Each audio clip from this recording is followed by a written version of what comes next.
Episode 6, Jalur yang dipaksa terbuka. Hujan turun sejak malam sebelumnya dan tidak menunjukkan tanda akan berhenti. Air menghantam daun, tanah, dan atap pondok dengan ritme yang konstan, menciptakan suara yang menekan kesadaran. Tanah di lembah Cakra Rimba berubah menjadi lumpur licin. Setiap langkah menjadi lebih berat, setiap gerakan menuntut tenaga lebih. Di tengah hujan itu, puluhan murid duduk bersila. Termasuk Bima, pakainya basah kuyup, menempel di tubuh seperti lapisan kedua. Rambutnya meneteskan air tanpa henti. Nafasnya belum sepenuhnya stabil, tetapi jauh lebih teratur dibanding sebelumnya.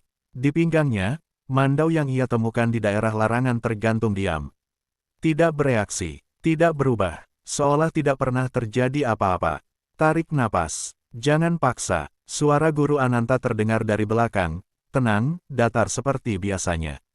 Tapi jangan juga menyerah sebelum tubuhmu mencoba. Bima menutup mata, ia menarik napas perlahan, dingin, udara masuk ke paru-parunya seperti jarum halus.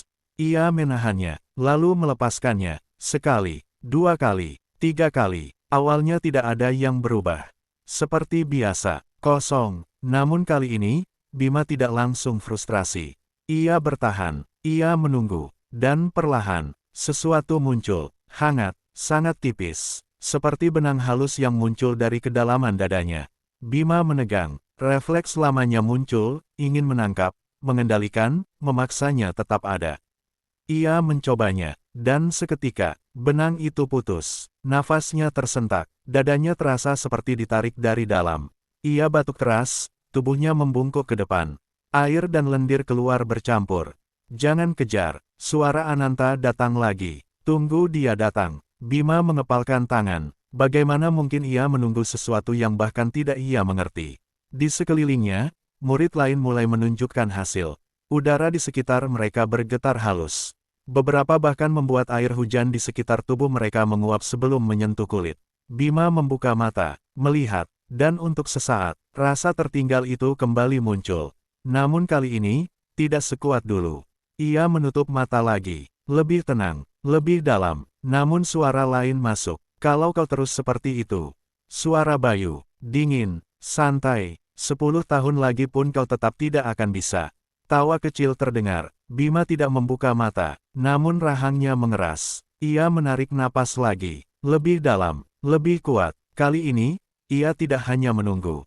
Ia mencari, ia menekan, ia memaksa tubuhnya merespons. Dan, sesuatu muncul, lebih jelas dari sebelumnya. Aliran hangat itu bergerak, dari dada, turun ke perut, naik ke bahu, berputar. Bima menahannya, memaksanya tetap ada, mengarahkannya, berhenti. Suara Ananta berubah, lebih tegas. Namun Bima tidak berhenti, ia hampir berhasil. Sedikit lagi, aliran itu melonjak, liar, seperti bendungan yang jebol. Tubuhnya tidak siap, rasa hangat berubah menjadi panas. Lalu, terbakar, tubuh Bima terlempar ke depan.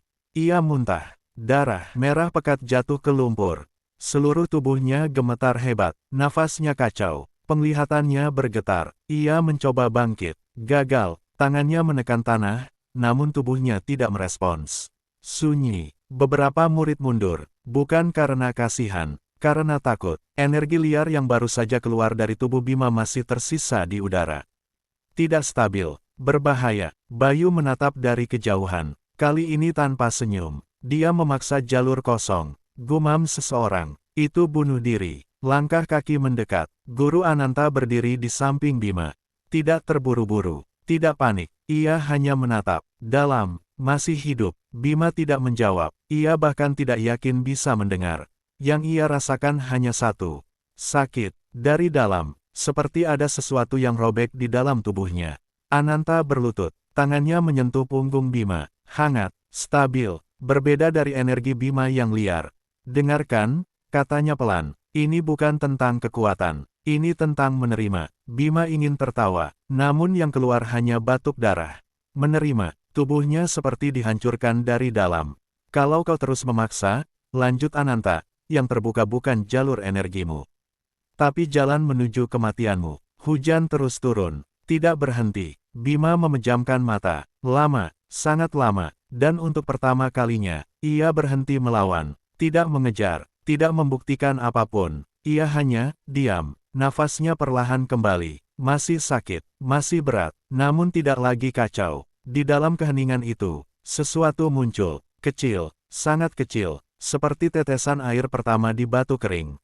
Bima tidak bergerak, tidak mencoba menangkapnya, tidak mencoba mengarahkannya. Ia hanya membiarkannya ada. Dan kali ini, itu tidak hilang. Aliran kecil itu bergerak, pelan, dari dada, turun sedikit, lalu berhenti. Tidak kuat, tidak besar, namun nyata. Bima membuka mata perlahan. Hujan masih turun. Tubuhnya masih sakit. Namun ada satu hal yang berubah. Ia tidak lagi kosong. Di pinggangnya, mandau itu sedikit bergetar. Sangat halus. Hampir tidak terasa. Seolah untuk sesaat, ia merespons. Bukan kekuatan. Bukan kebangkitan. Hanya, pengakuan kecil. Bahwa sesuatu di dalam Bima akhirnya mulai hidup. Di kejauhan, Bayu masih berdiri. Menatap. Kali ini tanpa ejekan, tanpa senyum, hanya diam, dan itu terasa jauh lebih berat. Bima menunduk, nafasnya masih berat, namun stabil. Untuk pertama kalinya sejak ia datang ke dunia ini, ia tidak lagi berada di titik nol. Masih jauh, sangat jauh. Namun sekarang, ia punya arah, dan jalur kecil yang baru saja terbuka itu. Suatu hari nanti, akan menjadi sesuatu yang tidak bisa dihentikan siapapun.